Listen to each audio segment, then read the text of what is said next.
Ketika kita meminta, usaha kita minta sama Tuhan, apakah sekeras dengan rasa syukur terima kasih kita? Itu poinnya. Shalom saudara-saudaraku yang terkasih. Shalom. Tadi dua kelompok dan juga romo-romo mengangkat alasan kita untuk memuji Tuhan. Karena memang Tuhan itu ajaib. Di sini siapa yang percaya bahwa Tuhan itu ajaib? Tunjuk tangan. Siapa yang pernah merasakan mengalami keajaiban Tuhan dalam hidupmu? Tunjuk tangan. Ternyata puji Tuhan hampir semua.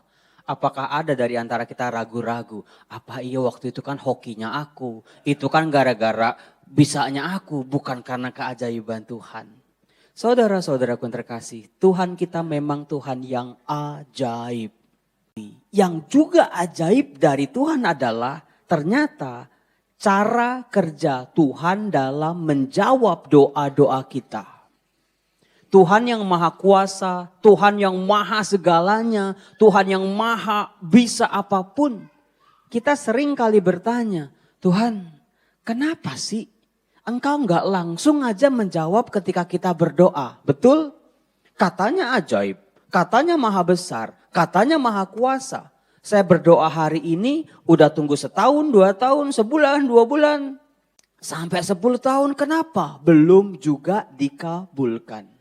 Kenapa orang beriman sekalipun, orang baik sekalipun yang berdoa pagi, siang dan malam harus melewati segala macam lika-liku, penantian yang tidak pasti untuk sampai pada jawaban Tuhan atas doanya. Saudara-saudara, kenapa sih Tuhan harus susah-susah dulu, sulit-sulit dulu buat kita sampai kita betul-betul menangkap apa maunya Tuhan?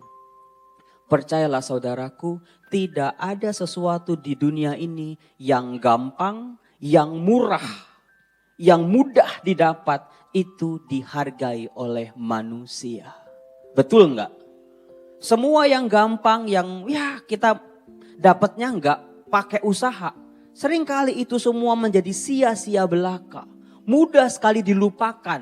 Kita bahkan enggak terpancing untuk bersyukur, berterima kasih kepada Tuhan. Karena kita anggap sudah biasa.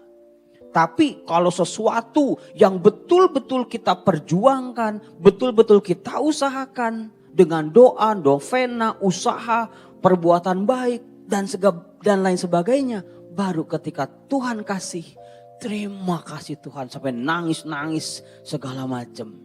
Nah, berkaitan dengan hal itu saudaraku, ini hari Minggu bacaan-bacaannya TOPBGT, cakep banget. Yang pertama saya mau memperkenalkan Anda pada tokoh kitab suci dalam kitab 2 Raja-Raja bernama Naaman. Apakah Anda tahu siapa Naaman? Naaman adalah panglima Raja Aram. Gagah perkasa, dia punya jabatan, dia punya keperkasaan, namanya juga seorang panglima. Hampir dikatakan dia punya segala-galanya. Tapi penyakit kusta yang dia deritanya membuat dia hancur berantakan sampai ke titik nadir kehidupannya.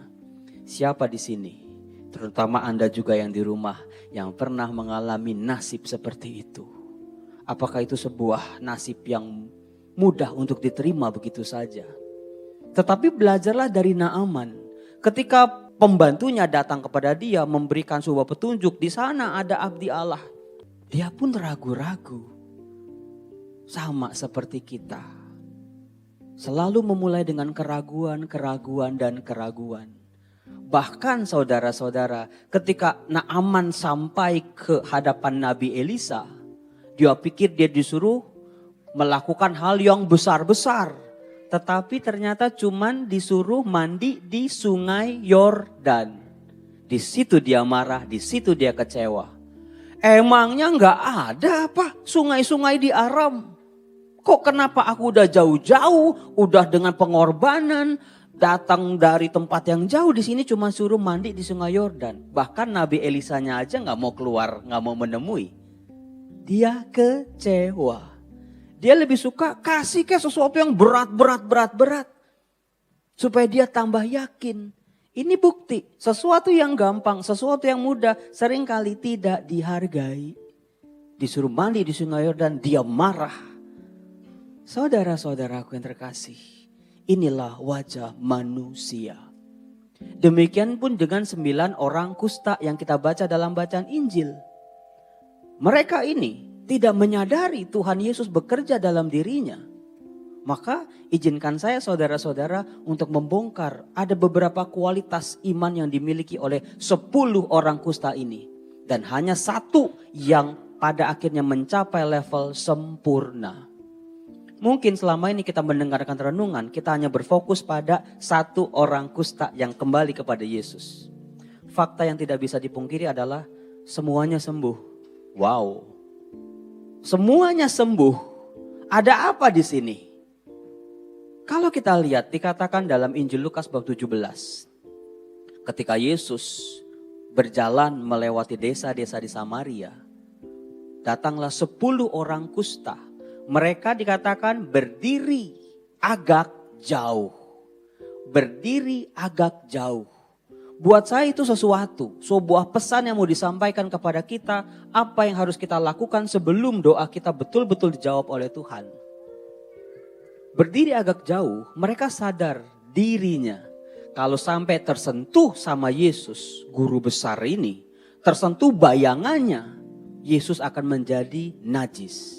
Maka mereka, poin yang pertama, sebelum doa-doa kita dikabulkan oleh Tuhan, sikap yang harus kita miliki ketika kita berdoa, tahu menempatkan diri. Sering kali kita salah menempatkan diri. Kita malah bertindak sebagai tuan yang lebih berkuasa dari Tuhan. Kita ngatur-ngatur Tuhan. Seolah-olah Tuhan itu hambanya kita. No. 10 orang kusta ini berdiri agak jauh. Mereka adalah pribadi-pribadi yang tahu bagaimana menempatkan diri. Siapa mereka, siapa Tuhan yang di hadapan mereka ini.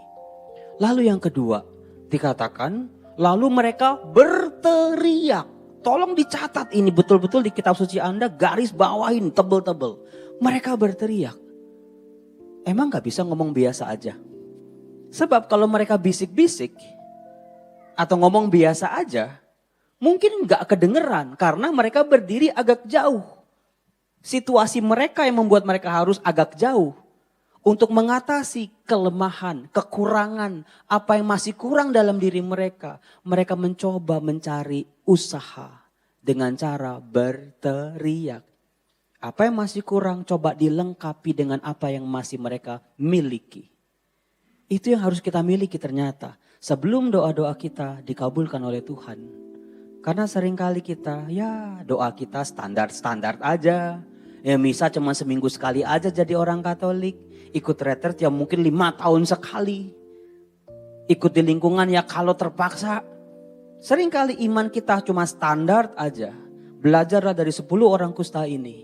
Dengan segala keterbatasan mereka, mereka berusaha. Ada effort yang lebih di situ. Mereka berteriak.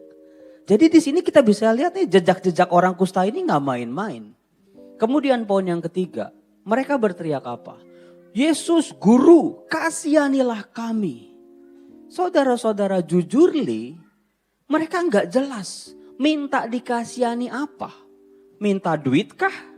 Minta dikasih makanan kah? Karena kalau dikasih duit pun mereka gak bisa beli makanan kok. Karena mereka tinggalnya di luar kota. Mereka gak boleh bersentuhan. Barang duit yang mereka colek itu gak boleh dipegang oleh orang lain. Gak boleh. Tidak jelas mereka minta dikasihani apa. Tapi dalam konteksnya kita semua tahu. Mereka pasti minta disembuhkanlah Romo. Dari sini saya belajar sesuatu. Bolehlah kita minta rezeki Tuhan. Kita minta kesembuhan dari Tuhan. Kita minta kelancaran-kelancaran usaha kita. Kita minta kesatuan kembali, pemulihan keluarga-keluarga kita yang porak-poranda karena pandemi. Rumah terjual supaya cepat terjual. Kesakitan bisa langsung sembuh. Boleh. Tetapi di balik itu semua harus dibungkus dengan sebuah permintaan Tuhan. Kasihanilah aku. Ujungnya adalah belas kasihan Tuhan. Tidak mengatur Tuhan. Tuhan saya sakit nih, sembuhin dong. Kalau Tuhan gak sembuhin, Tuhan jahat. Tuhan saya minta rezeki nih, lagi butuh duit nih. Kalau Tuhan gak langsung kasih duit, Tuhan jahat. Ini yang harus kita koreksi. Dari 10 orang kusta ini, Tuhan kasihanilah kami. Luar biasa saudara-saudara. Kemudian yang berikut ya, yang saya baru tadi pagi dapatnya. Ketika saya baca teksnya, padahal udah saya baca berkali-kali, ketika saya baca lagi, wow. Karena gini, satu orang kusta yang sadar bahwa ada kuasa Tuhan bekerja dalam dirinya, kembali, itu di situ Anda pasti sudah tahu. Dia ngapain? Memuliakan Allah, terus ngapain? Tersungkur, terus ngapain? Mengucap syukur, terus ngapain? Ada satu kata yang saya langsung, waduh gini kacau nih. Dengan suara nyaring, jeng. Saudara, ketika mintanya teriak-teriak. Ketika sudah sembuh dikabulkan, teriak juga. Ketika kita meminta, usaha kita minta sama Tuhan, apakah sekeras dengan rasa syukur terima kasih kita? Itu poinnya. Sering kali kita, mintanya udah kayak apaan tahu, begitu terima, dikabulkan udah cukup satu kali doa aja cukup. Nggak diulang-ulang lagi rasa terima kasih, rasa syukurnya. Cukup sekali. Padahal mintanya kan berkali-kali. Belajarlah dari seorang kusta ini yang kembali memuji Tuhan dengan suara nyaring. Ini mudah-mudahan menampar kita luar biasa ya Romo ya. Seringkali kita begitu. Mari saudara-saudaraku yang terkasih.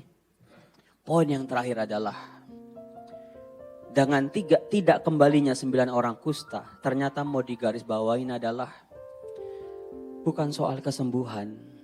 Bukan soal doa kita dikabulin atau tidak. Yang namanya doa yang sejati adalah it's about our relationship with God. Doa tentang menjalin relasi dengan Allah. Kesembuhan, rezeki yang mengalir itu bonusnya. Tapi yang pertama-tama harus diperbaiki, harus dijalin.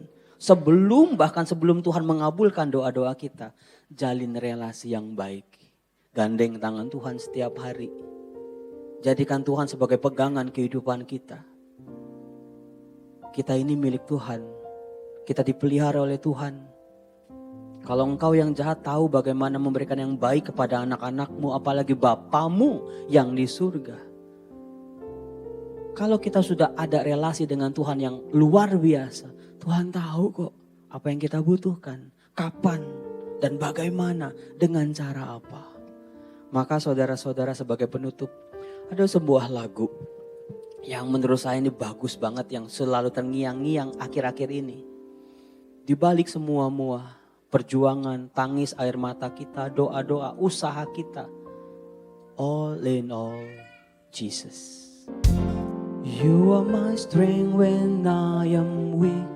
You are the treasure that I seek. You are my all in all.